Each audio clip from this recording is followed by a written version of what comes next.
A truck approaches a toll booth as it's being sanitized, with several workers cleaning the area in hazmat suits. The truck driver passes through the toll booth and accuses them of slowing him down, but the workers assure him that nothing is wrong and that the area is just being sanitized as there was a small leak at a nearby nuclear plant. As he passes the toll booth, he is distracted by his ringing phone and accidentally runs over a doe. After inspecting the scene, he gets back in his truck and drives off. However, the doe staggers to its feet despite the crash and turns to reveal that it is infected.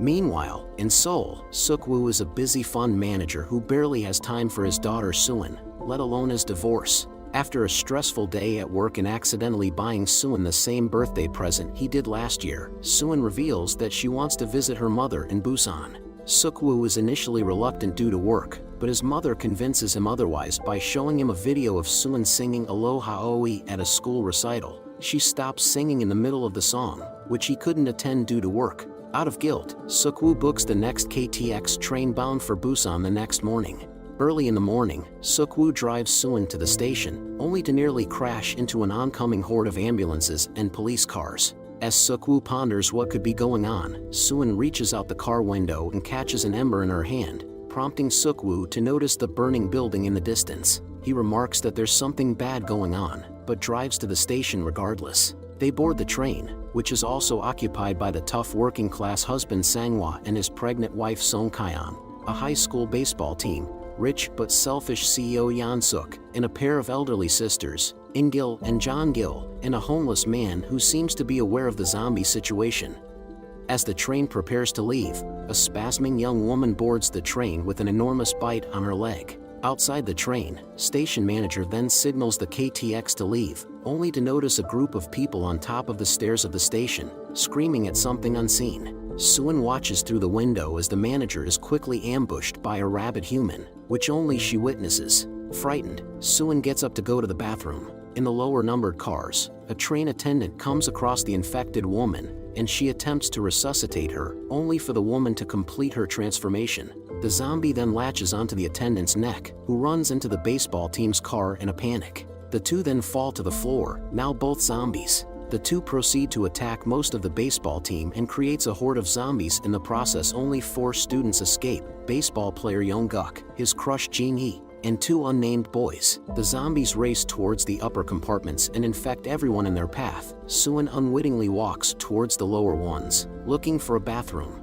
Suk-woo awakens and notices that Suin is missing from her seat. He then receives a call from a coworker, who informs him that violent riots have erupted around Korea. Soon enough, a group of panicked passengers from the lower compartments rush through past his seat, screaming and running. Now realizing that Suin may be in danger, Suk-woo runs in the opposite direction and sees Suin standing right in front of an oncoming horde of zombies. He grabs her and they are chased by the horde, but Suk-woo successfully reaches his compartment and attempts to barricade it, nearly locking Sang-hwa and Song Kyung out in the process. The survivors struggle to barricade the door, then realize that the zombies do not know how to open it, and merely charge at the sight of humans. Song Kyung uses water and newspapers to cover the windows, which remedies the situation by causing the zombies to think they are not there. The conductor reassures the survivors over the intercom that the train will not go to Busan, but stop at Daegu Station, as he has been informed that the military has been dispatched there. Yan-suk calls his company friends and asks about the situation at Daegu, which Suk-woo overhears and deduces from it that all arriving passengers at Daegu will be forcibly quarantined. He makes a private call to a coworker and convinces him to pick him and Suin up separately so they won't be quarantined. The train then arrives at the abandoned Daegu station, and Suk-woo takes Suin towards the east exit where they will be picked up, while the others go towards the main exit. The homeless man follows Suk-woo, having overheard his phone call. The 3 go down the hallway where they see a soldier in the distance. Relieved, Suk-woo tells Suin to stay where she is, and he rushes towards the soldier for help, only to see that he is injured. The soldier begs them to help him before a horde of infected soldiers round the corner, trampling and consuming him. The rest of the survivors head out the main exit. Towards the bottom of the escalator, the survivors see a large group of uniformed men and realize the soldiers are all infected, and the deployment has failed. Several of the passengers are eaten and infected as they scramble back up the escalator and back into the station. Suk-woo, still inside the station concourse and facing zombies, tells Suin to run. She does so and bumps into Song Kyung and Sanghwa, who are rushing back to the train with the others. Song Kyung takes Suin and runs to the platform, while Sanghwa fights off the horde with Suk-woo, Yong-guk, and the 2 other baseball players. Once they manage to lock the exit door, they run to the train. Yong-guk's 2 friends are attacked and infected when they reach the platform. Meanwhile, Jin-hee, Yan-suk, and a few others have successfully boarded the train. Song Kyung and Suin are also boarding when a glass bridge above the train shatters and sends zombies raining onto the platform. One of the zombies falls between In-gil and Jong-gil, separating them. In-gil is forcibly dragged aboard Jin-hee's compartment, and she watches Jong-gil, Song Kyung, and Suin run in the opposite direction. Song Kyung, Suin, Jong-gil, and the homeless man barricade themselves inside a bathroom in one of the lower infected compartments, while Yong-guk, Suk-woo, and Sanghwa successfully get onto a safe compartment. Sanghwa calls his wife and realizes she is trapped in the bathroom with a few others.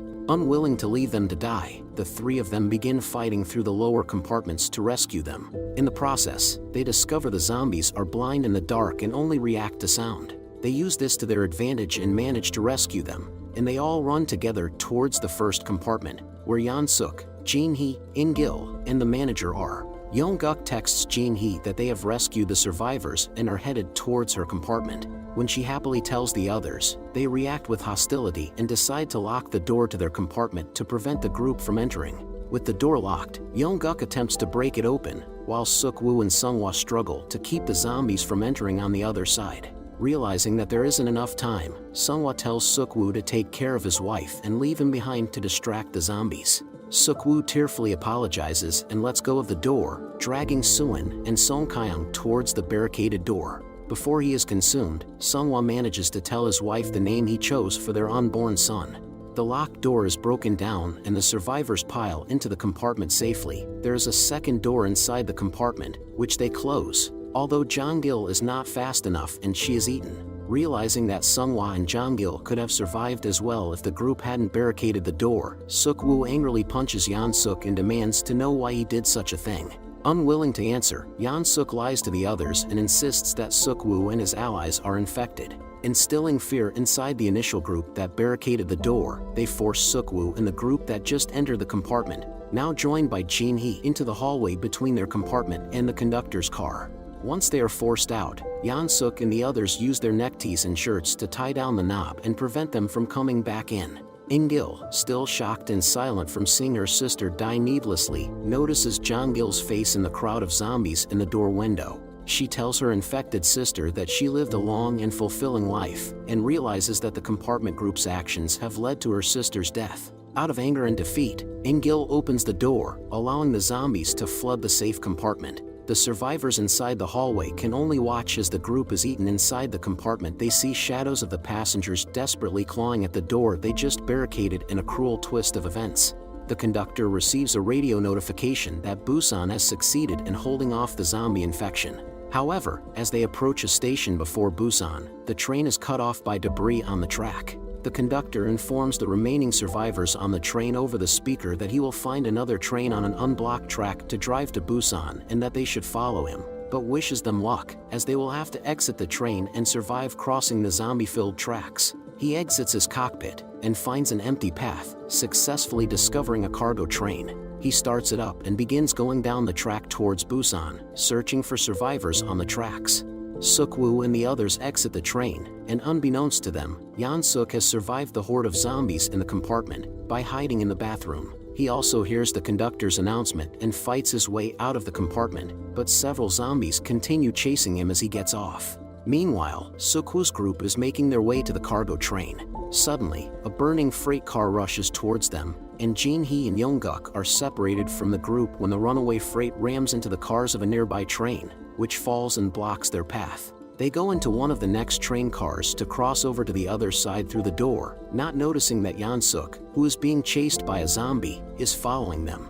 Yan-suk enters the car and throws Jin-hee behind him, sacrificing her to the zombie. Yong-guk fights the zombie off and collapses to the ground, cradling the spasming Jin-hee in his arms. Yan-suk ignores them and manages to pry the door open and runs towards the cargo train. As Jin-hee chokes and begins to turn, Yong-guk begins to cry, asking why fate had to be like this. He apologizes to Jin-hee for not telling her how he felt about her, as she fully turns and consumes his face and throat. Yeon-suk runs towards the cargo train, but twists his ankle on the tracks, and one of the zombies following him manages to bite his ankle. The conductor rushes off the car to help, but Yeon-suk betrays him and throws him aside to the zombies like he did with Jin-hee. He ignores the conductor's screams for help as he boards the train alone. Meanwhile, the homeless man, Suwon, Suk-woo, and Song Kyung are on the other side of the wreckage, trapped under a train full of zombies. The windows of the train threaten to collapse at any moment. Suk-woo finds an opening under the train and begins to climb under it,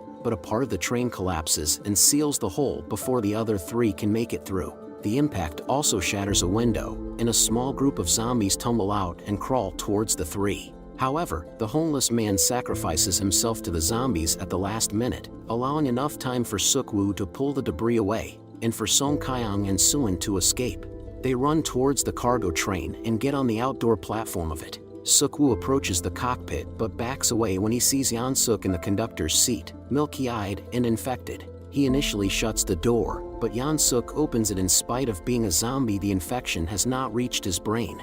Yeon-suk approaches Suk-woo and begs him to take him home to Busan, speaking like a little boy and reciting his address and the name of his mother. Suk-woo tells him he is infected, and Yeon-suk is momentarily shocked, and he weeps, but within seconds, he is fully turned. Suk-woo begins to struggle with the zombified Yeon-suk and nearly falls off the ledge of the car. Suwon screams on the other side of the car platform, which attracts Yeon-suk, and he attempts to attack Song Kyung and Suwon. However, Suk-woo intervenes, and his hand is severely bitten. He manages to throw Yeon-suk off the car but notices his injury. Aware that he will turn very soon, he seats Suwon and Song Kyung in the cockpit and tells them how to use the brakes once they get to Busan Station. He then tries to leave the car, but Suwon begs him to stay and reveals that on the day of her recital, she did not finish singing Aloha Oe because she didn't see Suk-woo in the audience. She had been saving the song for her father. The two have a tearful farewell, and Suk-woo holds Suwon's small hands in his for a moment, before throwing them aside and locking himself out of the cockpit. Suwon begins to scream and cry for him to come back. As the infection spreads, Suk-woo sobs as he walks towards the end of the train car, clutching his bloody hand. Suwon continues to cry for him inside the cockpit, as Song Kyung tries to hold her back. He slowly approaches the back of the train car, fighting the infection, and begins thinking of when Suwon was an infant, recalling his happiest memories of cradling her and holding her small fingers and toes. As he did in the cockpit before, the infection takes hold, his eyes going white and veins going dark. However, in spite of being fully zombified, Suk-woo continues thinking of Suwon, and he smiles happily towards the sky before falling off the car and onto the tracks. It is left ambiguous as to whether this was due to his body spasming, or him jumping off the car in an act of suicide to keep Suwon and Song Kyung safe. The train car finally arrives at the tunnel leading to Busan Station. However, the track is blocked off with debris. The two exit the car and begin walking down the tunnel, not aware that they are being watched on the other side by the Busan military. One of the snipers reports their approach to his superior and is told to shoot them down, as they cannot tell in the dark whether they are infected or not. Just as the sniper is about to pull the trigger, Suwon begins to mournfully sing Aloha Oe to rally the exhausted Song Kyung to walk to the end of the tunnel. Hearing her song, the soldiers realize they are not infected and rush to their aid. Subscribe to the channel and turn on notifications.